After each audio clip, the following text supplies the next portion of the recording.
ಕಾರ್ಯಕ್ರಮ ಪ್ರಾರಂಭ ಆಗೋದಕ್ಕೆ ಮೊದಲು ನಾನು ಬಂದಾಗ ಗೀತೆಗಳನ್ನು ಹಾಡ್ತಾ ಇದ್ದರು. ಅಷ್ಟು ಜನ ಎಷ್ಟು ಚೆನ್ನಾಗಿತ್ತು ಅಂದರೆ ಕೆಳಗೆ ಬರುವಾಗ ಕೇಳಿ ಸ್ವಲ್ಪ ಕಲಾವಿದರು ಅಲ್ಲೇ ಕಿವಿ ಇರುತ್ತೆ, ಇಲ್ಲಿ ಸೌಂಡ್ ಬರ್ತಾ ಇದೆ, ಈ ಹಾಲ ಪಕ್ಕದ ಹಾಲ ಕೆಳಗಡೆ ಹಾಡ್ತಾರೆ ಅಂತ ಬಂದು ನೋಡಿದ್ರೆ ಭಾಳ ಸೊಗಸಾಗಿ ಕೂತು ಅದ್ಭುತವಾಗಿ ಗೀತೆಗಳನ್ನು ಹಾಡ್ತಾ ಇದ್ದರು. ಅವರಿಗೆ ಮೊದಲು ನಾನು ಧನ್ಯವಾದಗಳು. ತುಂಬ ಚೆನ್ನಾಗಿ ಹಾಡ್ತಾ ಇದ್ರು. ನಿಮ್ಮ ಹುಡುಗಿಗಳು ಅಷ್ಟು ಭಾಳ ಚೆನ್ನಾಗಿತ್ತು. ಹೆಂಗಸ್ರಿಗಿದ್ರೆ ಒಂದು ಕಾರ್ಯಕ್ರಮಕ್ಕೆ ಭೂಷಣ ಭಾಳ ಚೆನ್ನಾಗಿತ್ತು. ಧನ್ಯವಾದಗಳು. ತಮಗೂ ಸಹ ಶುಭವಾಗಲಿ. ಅದಾದ ನಂತರ ನಮ್ಮ ಸ್ನೇಹಿತರು ವಿಡಿಯೋ ಮಾಡ್ತಾ ಇದ್ದಾರೆ. ರಂಗಗೀತೆಯನ್ನು ಹಾಡುವ ಅಂತ ಹೇಳಿದರು. ರಂಗಭೂಮಿ ಕಲಾವಿದರು ಎಂಥ ಕಂಠ, ಎಷ್ಟು ಸೊಗಸಾಗಿ ಗೀತೆಯನ್ನು ಹಾಡೋದು, ಭಾಳ ಸೊಗಸಾಗಿರುತ್ತೆ. ಸರ್ ನಮಗೂ ಶುಭಾಶಯಗಳು. ಮತ್ತು ನೀವು ಮುಗಿಸ್ತದ್ದು ಅಷ್ಟೇ, ನೀವು ಭಾಳ ಚೆನ್ನಾಗಿ ಮುಗಿಸ್ತಾ ಇದ್ದೀರಿ.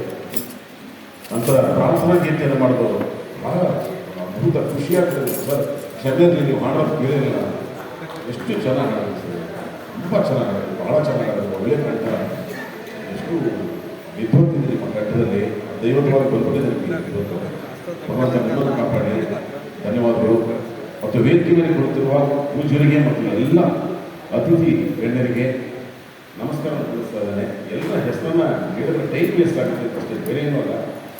ಕ್ಷಮೆ ಎಲ್ಲರೂ ಕ್ಷಮೆ ಹಾಕಿಸಿ ಬಹಳ ಮುತುವರ್ಜಿಯಿಂದ ನಮ್ಮ ಮನೆ ಮಗಳು, ನಮ್ಮ ಸಹೋದರಿ ಒಂದು ಕಾರ್ಯಕ್ರಮ ಮಾಡ್ತಾ ಇದ್ದಾರೆ. ನಾವೆಲ್ಲ ಬರಲೇಬೇಕು ಅಂತೇಳಿ ನೀಟಾಗಿ ಎಲ್ಲರೂ ರೆಡಿಯಾಗಿ ಎಲ್ಲ ಬಂದು ಇವತ್ತವ್ರನ್ನ ಹಾಕಿಸಿ ಕುರಿತು ಕಾರ್ಯಕ್ರಮವನ್ನು ಯಶಸ್ವಿಗೊಳಿಸಿದ್ವಿ. ಮೇಡಮ್ ತಾವು ಅವರು ಅಷ್ಟೇ ಪಾಪ ನಮ್ಮ ಜೊತೆಗೆ ಸಿಂಗಪೂರ್ಗೆಲ್ಲ ಪುಷ್ಪಮ್ಮ ಮೇಡಮ್ ಅವರು ಬಂದಿದ್ದರು. ಅವರು ವಿಶ್ವಮಾನ್ಯ ಪ್ರಶಸ್ತಿಗಳು ತಗೊಂಡಿದ್ದರು. ಒಬ್ಬ ಮಹಿಳೆಯಾಗಿ ಆಕೆಗೆ ನಾನು ಪುಷ್ಪಕ್ಕ ಎಲ್ಲರಾಗ ಅದು ನೋಡಿ ಸಂದರ್ಭ ಮತ್ತು ವೇದಿಕೆ ನೋಡಿ. ಅಕ್ಕ ಮಹಾದೇವಿ ಸಭಾಂಗಣದಲ್ಲಿ ಅಕ್ಕ ಪುಷ್ಪಕ್ಕ ಭಾಳ ಚೆನ್ನಾಗಿದೆ. ಇದನ್ನು ಟೈಟಲ್ ಸಿನಿಮಾ ಟೈಟ್ಲಿ ಯಾಕೆ ಹೇಳಿದೆ ಅಂತ ಹೇಳಿದ್ರೆ, ಇಂಥ ಒಂದು ಕಾರ್ಯಕ್ರಮ ಮಾಡೋದಕ್ಕೆ